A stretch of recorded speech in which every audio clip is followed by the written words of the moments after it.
अस्सलाम वालेकुम, welcome to my channel. इस वीडियो में हम आपको फॉरवर्ड और रिवर्स सर्किट के बारे में बताएंगे। जैसा कि पिछली वीडियो में मैंने ड्यूएल स्टार्टर के बारे में बताया था, इसी तरह ये फॉरवर्ड और रिवर्स सर्किट है जो हमारे लिए फैक्ट्री में बहुत ज़्यादा यूज़ होता है। तो आपको ये एक सर्किट जो आप ऐसे समझें कि हमारे पास लिफ्टर है या क्रेन है या होइस्ट है, तो उसके साथ जो रिमोट है वो हमारे पास एक उसमें दो बटन है, फॉरवर्ड और रिवर्स।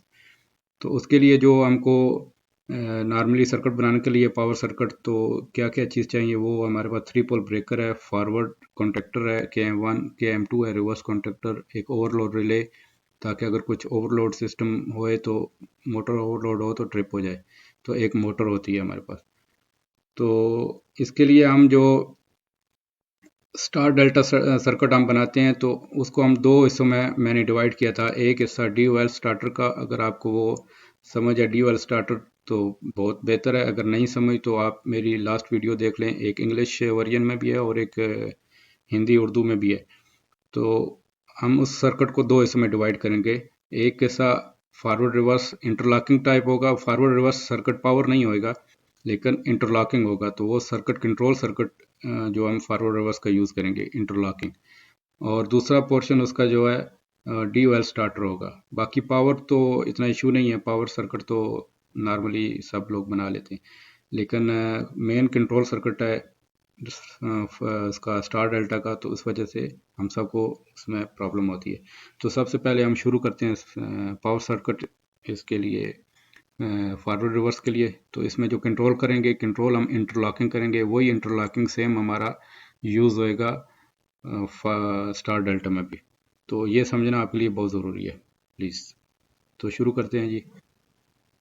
सबसे पहले हम फेज़ लेंगे, क्योंकि फॉरवर्ड और रिवर्स के लिए आपको पता है कि फेज़ एक चेंज करना पड़ता है दूसरे के साथ, तो हमारी मोटर तब जो है रिवर्स चलती है। तो जैसे आप देख रहे हैं, हमने फर्स्ट कॉन्टेक्टर फॉरवर्ड कॉन्टेक्टर में फेज़ L1 में दिया है, लेकिन दूसरे कॉन्टेक्टर में L3 में दिया है। तो बाकी नॉर्मली है येलो को सेम L2 में, और ब्लू को फर्स्ट कॉन्टेक्टर में L3 में और सेकंड कॉन्टेक्टर में L1 में। तो इस तरह ये फेज़ चेंज होने की वजह से हमारी मोटर फॉरवर्ड और रिवर्स चलेगी। तो इसके बाद हम लेते हैं जी आउटसाइड से।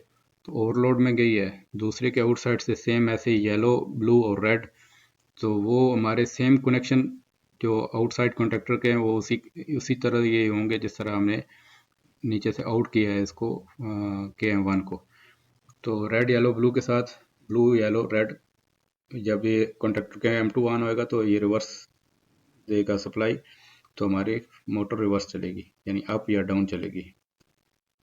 तो इसके आउटसाइड से रेड येलो ब्लू नॉर्मली आप 3 केबल दे दें, तो जब वो सप्लाई चेंज होगी तो ये यहाँ से चेंज होकर उसको मिलेगी, तो मोटर रिवर्स चलेगी। इस तरह हमारा एक सर्किट कंप्लीट होता है जो फॉरवर्ड और रिवर्स का है। तो इसके बाद साथ में हम कंट्रोल सर्किट बनाते हैं। इस कंट्रोल सर्किट के लिए हमको एक 2 पोल ब्रेकर चाहिए जिसमें फेज़ और न्यूट्रल होगी, एक ई स्टॉप चाहिए, एक पुश बटन फॉरवर्ड और एक पुश बटन रिवर्स चाहिए। तो फेज़ हम यहाँ पे देते हैं। तो सबसे पहले दूसरी साइड से न्यूट्रल देंगे, तो सबसे पहले हम न्यूट्रल साइड का कंप्लीट करेंगे, उसके बाद फेज़ का कंप्लीट करेंगे। तो न्यूट्रल का कंप्लीट करते हैं जी।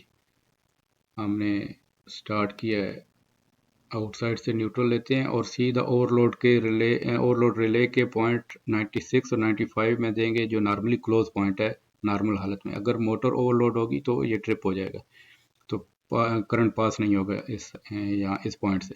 तो इसके आउट से हम दोनों कंडक्टर के पॉइंट A1 में कॉयल पॉइंट है A1, उसमें दे देंगे, तो इस तरह हमारा न्यूट्रल सर्किट कंप्लीट हो जाएगा। तो इसके बाद फेज़ को कंप्लीट करते हैं। फेज़ हम शुरू करते हैं जी, आउटसाइड कंडक्टर से ब्रेकर से लेते हैं और सीधा ई स्टॉप से फॉरवर्ड और रिवर्स के ऊपर वाले पॉइंट में दे देते हैं। तो फॉरवर्ड और रिवर्स के अभी, क्योंकि ये नॉर्मली हम यहाँ पे इंटरलॉकिंग सिस्टम करेंगे, तो पहले हम फॉरवर्ड को शुरू करते हैं ताकि आपको समझ आ जाए। फॉरवर्ड के आउटसाइड से लिया तो कॉन्टेक्टर KM2, क्योंकि हमने फॉरवर्ड को ऑन करना है, तो KM2 के पॉइंट नॉर्मली क्लोज में से हो के फॉरवर्ड कॉन्टेक्टर A2 पॉइंट या कॉयल में पॉइंट में जाएगा, ताकि जब ये कॉन्टेक्टर ऑन हो उस टाइम में ये सप्लाई यहाँ से नहीं पास होगी नॉर्मली क्लोज से, क्योंकि उस टाइम ये नॉर्मली ओपन हो गया होगा।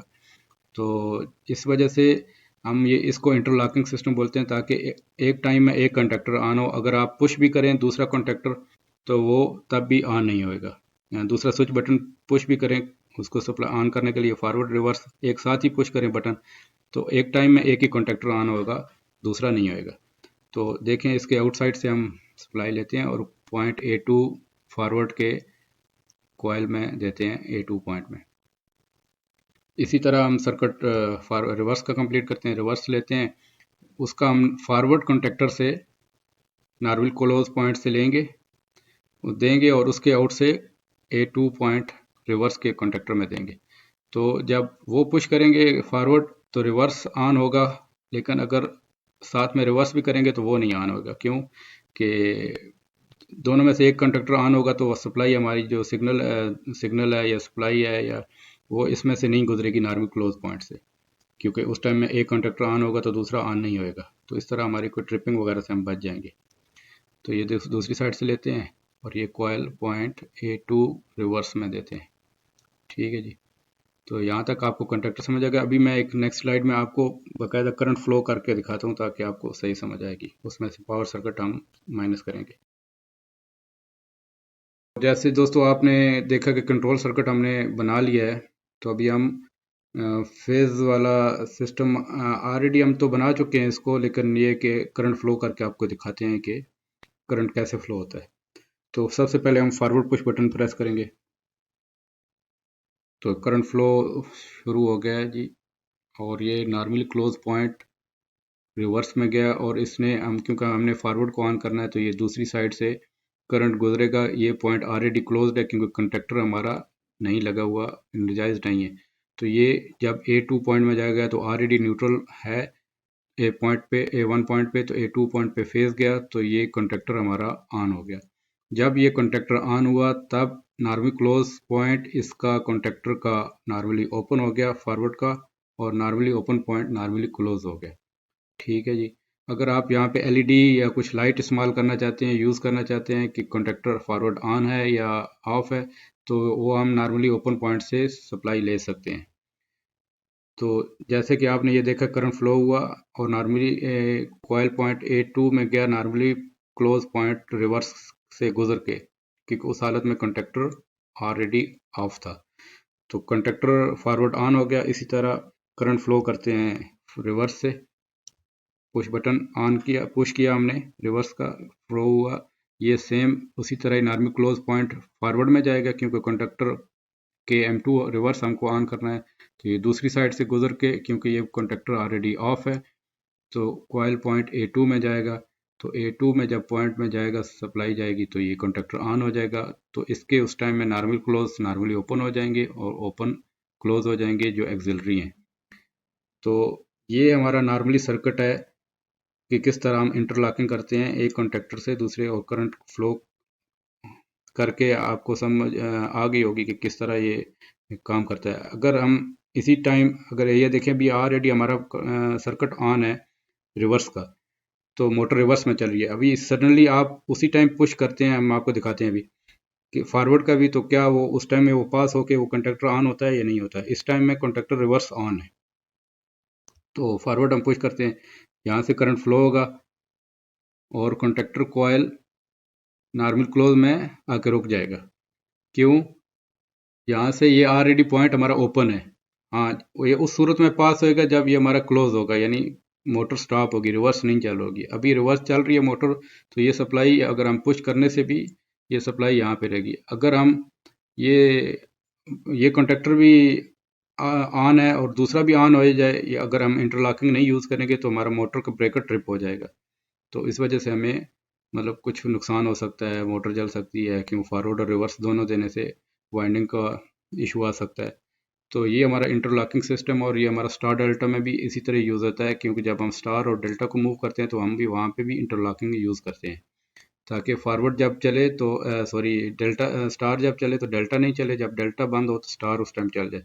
तो वो हम उसको एक टाइमर की बेस होती है उसके साथ यूज़ करते हैं। तो उम्मीद है आपको ये हमारा सर्किट पसंद आया होगा, आपको समझ भी आ गई होगी। तो अगर आप नए हैं हमारे इस चैनल पे तो प्लीज़ सब्सक्राइब कीजिएगा, और अगर हमारी वीडियो पसंद आए तो इसको लाइक कीजिएगा और शेयर भी कीजिएगा ताकि दूसरे दोस्त भी इसको समझ सकें। बहुत शुक्रिया।